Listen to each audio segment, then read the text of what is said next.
In this guide, we will show you how you can record yourself doing peak flow monitoring so then you can send that video to your practice to help manage either your chronic health conditions or potentially help in diagnosis of lung conditions. We'll explain the reasons why you might want to do this, the key points you need to know in order to make sure that recording is as best as it can be to help your practice in terms of determining your care, and also images to help you understand what would make a good video and what may not do. Peak flow monitoring is a way to help diagnose and monitor chronic lung conditions that can affect people, such as asthma. And being able to see the technique of how people are doing the peak flow monitoring can be really effective for a practice to know, because the technique is just as important as the readings themselves. However, since the pandemic, the way that people have used their healthcare services has changed, and by recording yourself and being able to send that video to your practice, it can help to streamline your care, reduce the exposure to yourself and the staff of unnecessary infections, and also save you a bit of time. However, making sure we get the best quality video to help understand this is really important. So we're going to explain the key things you need to consider when recording yourself, and also how you can get the best possible video to send to your practice. This video is created for educational purposes to help patients record their peak flow monitoring. It is not considered as medical advice. And if you have any queries, please contact your local healthcare team for further information. When recording yourself, most people should ideally use a smartphone device because this is the easiest device to record with and then send the image directly. Additionally, most modern smartphones nowadays have really good quality cameras, which mean that we can see a good image. Before you can do this, you will need a secure method of sending that video to your practice, so do ask them and they should be able to provide this for you. Then you need to record the video itself. To do that, you will need a device such as a smartphone, and these are generally quite good because they have good quality cameras, microphones, and then it's really easy to send the images using either your data packages or preferably your Wi-Fi. When recording the video, it's much easier if you have somebody else to hold the smartphone device for you, and then you can also use the camera that's generally on the back of the smartphone, which tend to be much higher quality. However, don't worry if you don't have somebody to help you. We're going to show you how you can record that video if it's just you yourself.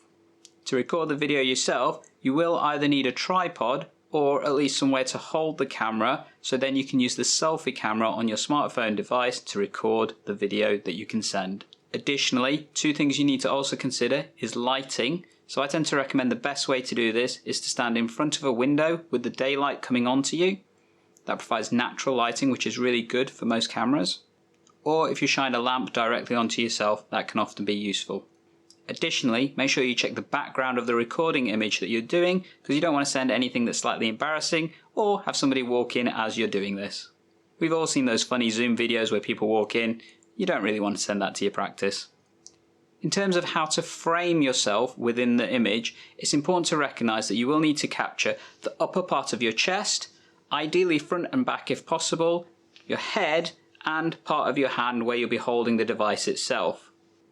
As we're recording this video, I'm also recording myself on my smartphone to show you what this should look like as we do the recording. And you'll see that pop up right here. Capturing yourself if you're leaning too far forward, backwards or towards the camera may mean that we can't see everything that we need, and therefore it's not great quality. Additionally, if you film this from too far away, we may not see the detail in terms of understanding your technique. Also, it's best to do this when standing up, or if you are unable to stand, to be sat upright. This gives you the best results possible. When you've got the smartphone in position, you've framed yourself correctly, and you've got good lighting and nobody in the background, you're ready to record. The first thing to remember is to switch on the camera, because you don't want to do this and forget. Now you just need your peak flow monitoring device that should look like this, and it should come with a mouthpiece that looks like this. Simply connect them like that, make sure it's tight, and then you need to make sure you hold it properly. The best way to hold a peak flow device is in one hand from underneath. Make sure your fingers not near the slider, because this is what will measure your peak flow rate. Make sure you reset the counter right to the front. The peak flow measures how quickly you breathe out in the first second of your breath. So taking a good long breath out unfortunately won't help. It's more that quick, sharp blast that we're after. So I'm going to mimic what you should be doing without the peak flow in my mouth. So when you start, you take a big, deep breath in, filling your lungs as much as possible. Then you place the device into your mouth, seal your lips around the opening, and then that quick, sharp blast. Once you've taken a reading, you can show that result on camera. That may help your practice, although make sure you also document it on paper or through another route if your practice has provided that. So I'm going to show you what this should look like on the recording right now. Shall we have a go?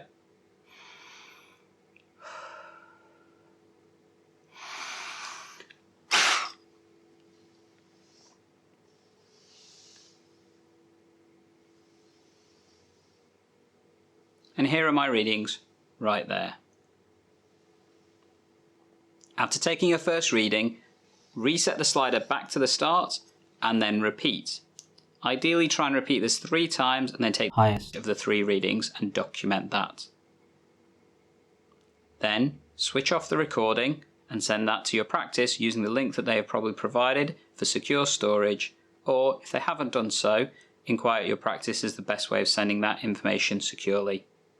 If you found this video useful, please leave a like down below. And additionally, if you want to check out a video that shows you how to record yourself using your inhaler technique, check out this video right here. Additionally, YouTube might be selecting another video for you to have a look at right here.